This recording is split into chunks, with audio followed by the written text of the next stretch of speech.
時は近未来。かつて青く輝いていた星、地球。しかし長きにわたる停滞、失われた30年と呼ばれる時代を経て、その輝きは陰りを見せていた。指導者たちは皆、欲を優先し道を誤り、社会は内側から疲弊。その弱った大地に降り立ったのは、宇宙からの招かざる客たち。彼らは救済者を名乗りながら、巧みに社会に入り込み、瞬く間に勢力図を塗り替え、支配体制を築き上げた。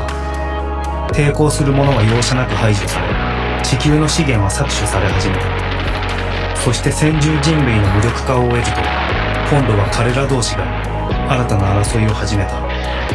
まるでこの星の歴史を早送りで繰り返すかのように、地球環境はもはや限界を迎えようとしていた。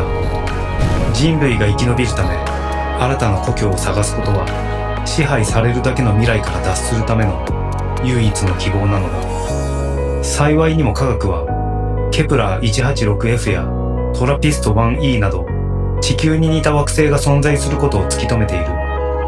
だが、もしそこに生命がいたら、それが岩石が思考し、液体メタンが意識を持つような想像を絶する異形の存在だったら、これは人類の生存をかけた未知への挑戦。ワープ装置やシールドバリアなど無茶な設定の装備を持つ船に登場するのは、このチャンネルでもおなじみのミステリーハンターハンド君、そして小太郎。特殊探査船ハンド君号が今人類の未来をかけ宇宙の深淵へと旅立つ。ミステリーハンターハンド君。システムオールグリーン。小太郎くん、準備はいいか？いつでも行けるで。今回の旅は人類の未来をかけた重要なミッションだ。そうやな。地球ももう限界来とるしな。特にあのエイリアンたちが来てからや。地球政府は少子化問題の解決策として手放しで奴らを受け入れたけど、あいつらあっという間に地球を自分らのもんにして、俺らは二等市民扱い、自由も文化も踏みにじられた。これで落ち着くかと思ったら、今度はあいつら同士で島の奪い合いやもんな。故郷が壊れていくのを見てるのは寂しいな。そうだな。そして壊れた文化は決して元に戻ることはない。この景色を見ていられるのもあとどれくらいなんだろう。知的生命体というものは結局同じ過ちを繰り返すだけなのかもしれない。だからこそ僕たちはこの負の連鎖から抜け出さなければならないんだ。そうやな。指導者たちがもっとマシやったらな。宇宙には僕たちの理解や想像をはるかに超える存在がいるはずだ。美しい世界が見れるかもしれない。でも同時にそこには決して踏み越えてはならない危険があるかもしれない。危険か。それを見極めに行くんやな。僕たちが探求するのはいわゆる生命の定義そのものだ。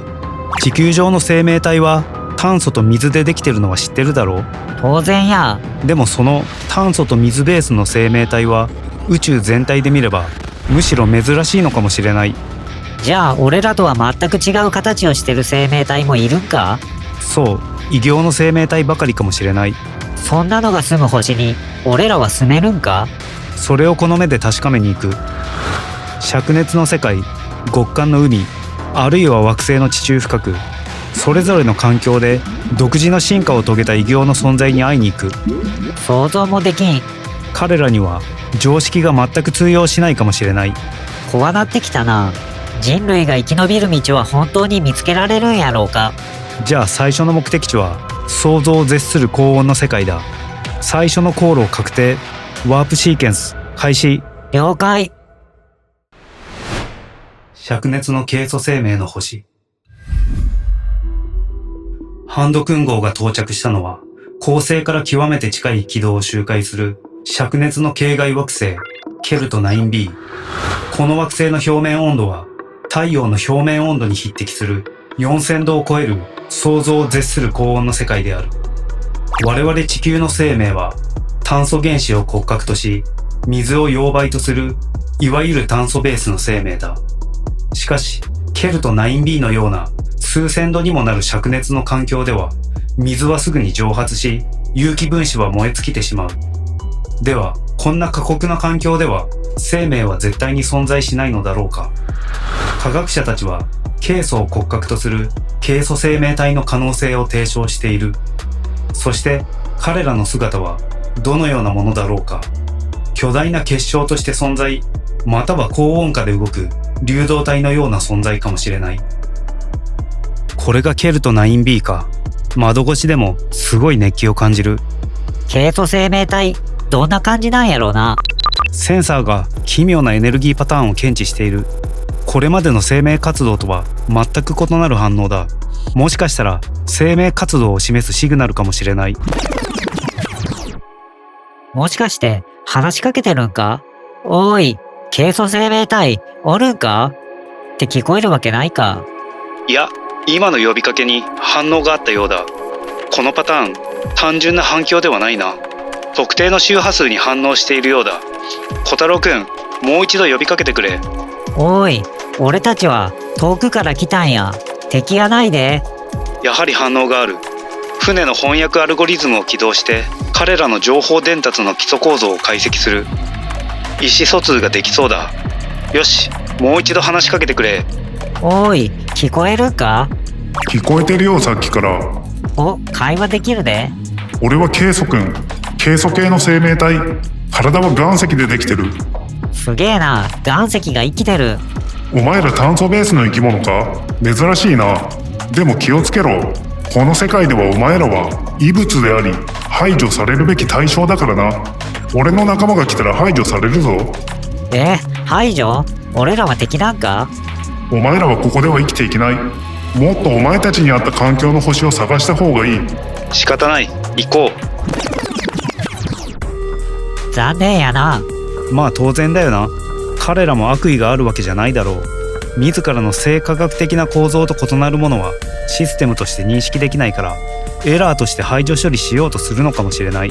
そんな、せっかく生命体に出会えたのに分かり合えへんどころか排除される対象って、ここに人類が住むなんて無理やな。灼熱の世界、ケルト 9B で出会った異形生命。岩石そのものともいえる彼らは人類に生物的な壁の存在を突きつけた。生命の多様性は希望であると同時に、相入れない存在との遭遇は排除の対象となり得る厳しい現実なのである。超低温のメタン生命の星。灼熱の惑星ケルト 9B を後にしたハンドクン号は次の目的地へと向かった。そこにもまた予期せぬ生命が潜んでいた。到着したのは土星の巨大な衛星タイタン。太陽系内にありながら、その環境は地球とは似ても似つかない極寒の世界である。タイタンの表面温度はおよそマイナス180度。水はカチカチに凍りついてしまう。しかしこの天体は分厚い窒素の大気に覆われ、その表面には大量の液体メタンと液体エタンでできた海や川の存在が探査機カッシーニによって明らかになっている。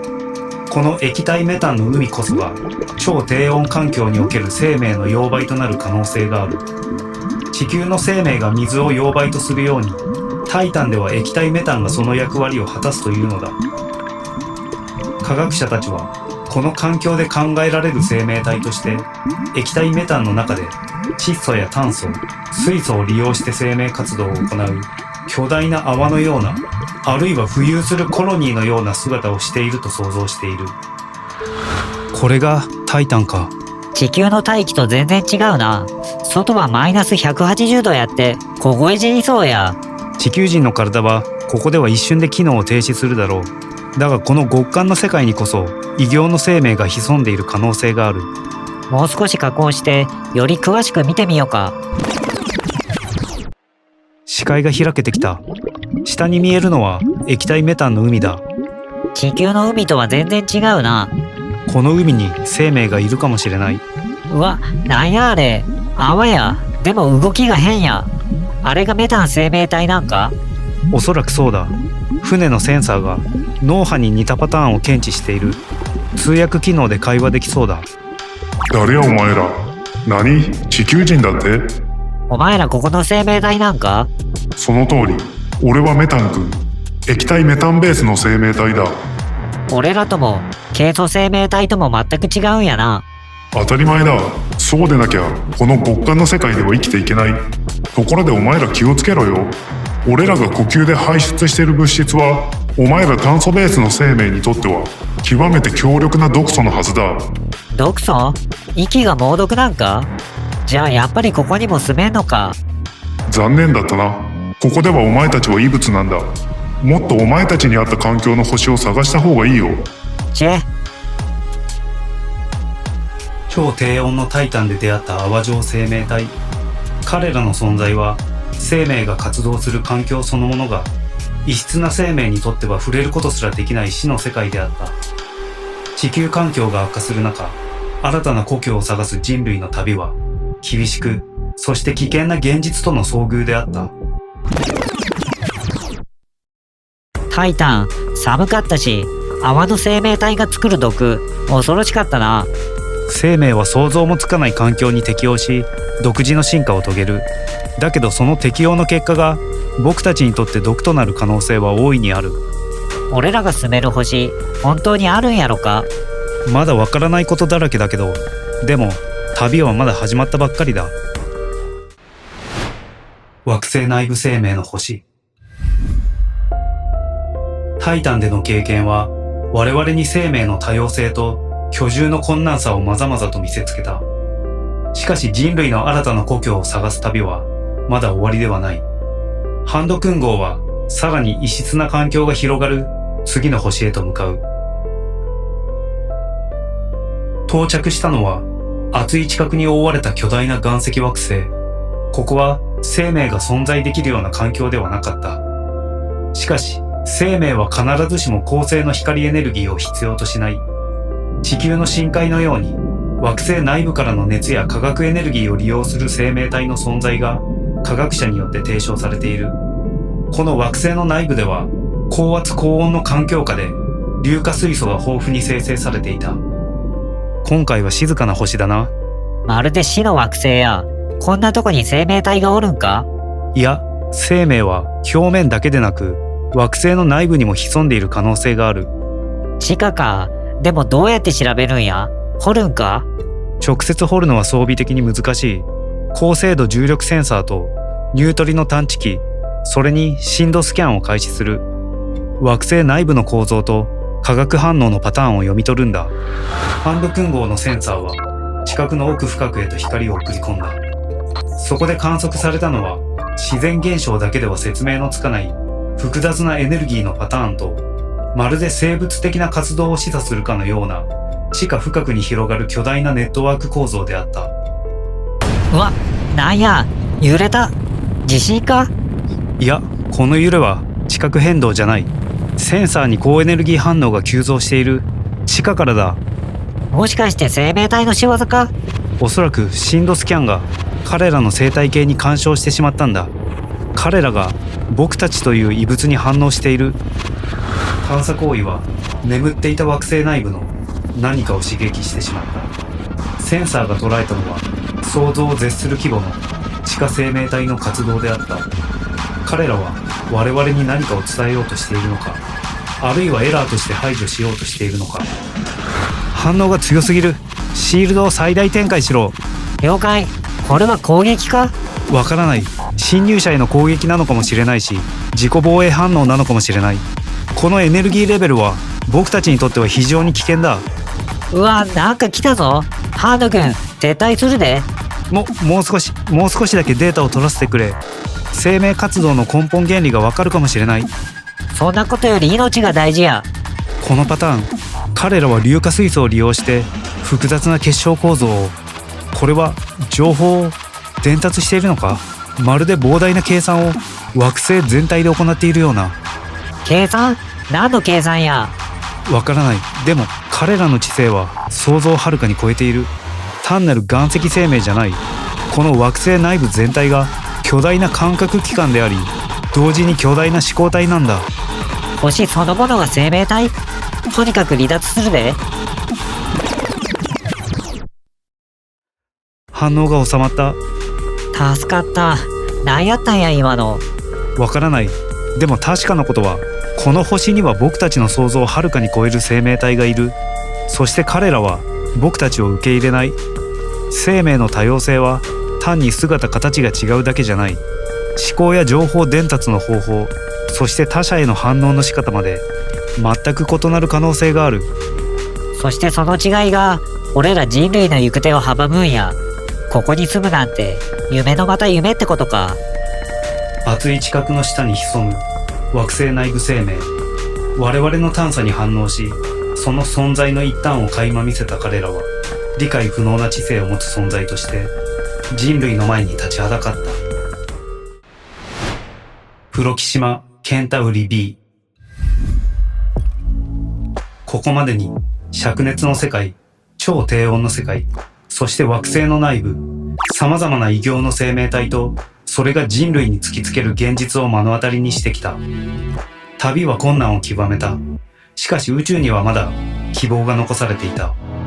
次にハンド君号が向かうのは太陽系から最も近い恒星、プロキシマ・ケンタウリを回る惑星、プロキシマ・ケンタウリ B。 この星は地球からわずか 4.2 光年。そのサイズ、恒星からの距離、そして大気成分などあらゆるデータが人類の居住に理想的であることを示している。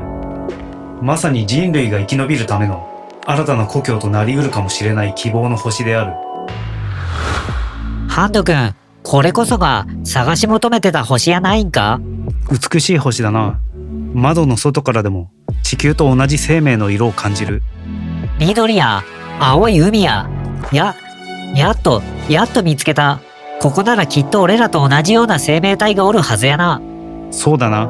早速この星に降り立ってみよう。了解。ドキドキするな。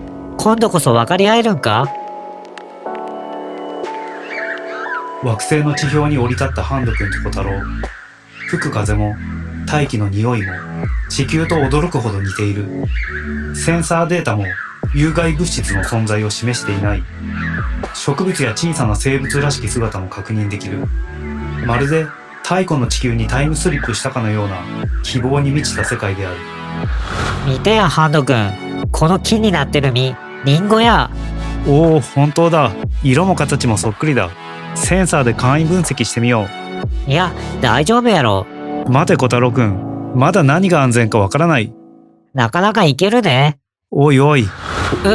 なんやこれ。小太郎くん、どうした？大丈夫か？体が熱い。変な感じや。バイタルサインが急降下してる。全身の細胞レベルで拒絶反応が起きている。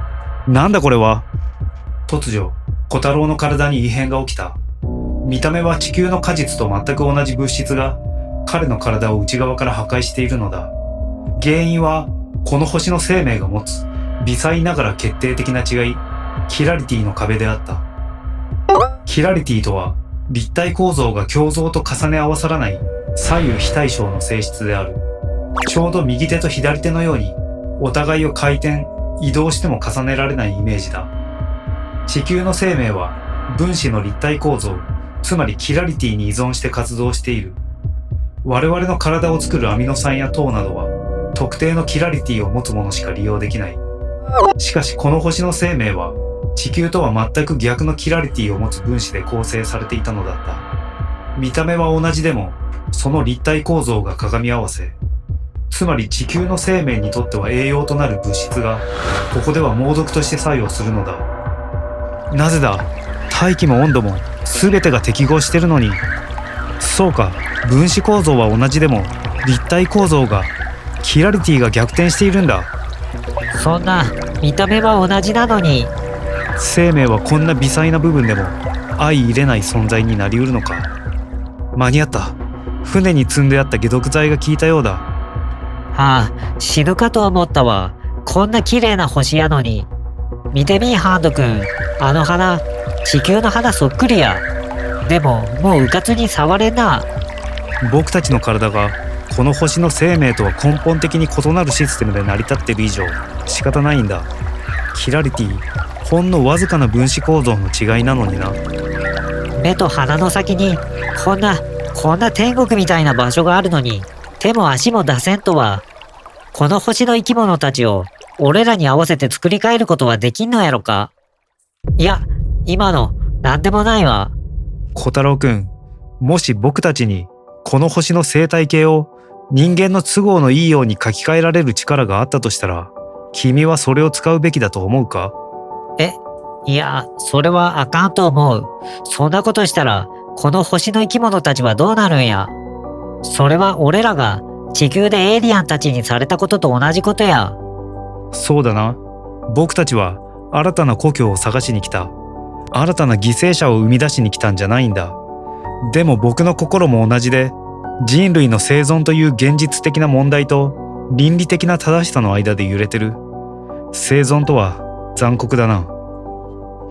美しき星を前に彼らの心に芽生えたのは、故郷の星で味わった無力感と、そして図らずも自分たちが他者に対して力を行使する側になり得るという恐ろしい可能性だった。それはこれから始まる彼らの旅が単なる新天地探しではないことを予感させていた。ハンド君、アラート出とる。なんだこれ、奇妙なセンサー反応を検知している。これまでの生命反応とは性質が全く違う。生物的な活動を示すパターンじゃない。今度はなんや、また恐ろしい目に遭うんか？わからない。でもこの反応はまるで何か目的を持って自己を複製し拡大しているかのようなパターンだ。自然現象では考えられない。目的を持って複製？機械なんか？その可能性もある。そしてこの反応は僕たちが出会ったどの異形生命とも根本的に性質が違う。まるで僕たち人類が地球で生み出そうとしている自己複製機械みたいだ。その究極の形が遠い宇宙ですでに現実となっているのかも。それって AGI のことか？ AI から進化した人間を超える知能を持ってて、自らどんどん進化するっていう。そうだ。もし彼らが存在しているなら非常に危険だ。異形の生命との遭遇で生物的な壁を突きつけられた人類。しかし探求の旅の果てに現れたのはさらに恐るべき存在。無機質な自己複製機械、フォン・ノイマン・マシン。この未知なる存在は何者なのか。彼らはなぜ宇宙に存在するのか。そしてこれは遠い宇宙の物語だけではない。それは我々が今まさに進化を加速させている技術、自己学習し自己複製を可能にするテクノロジーである人工知能の未来に潜む恐るべき可能性と無関係ではないのである。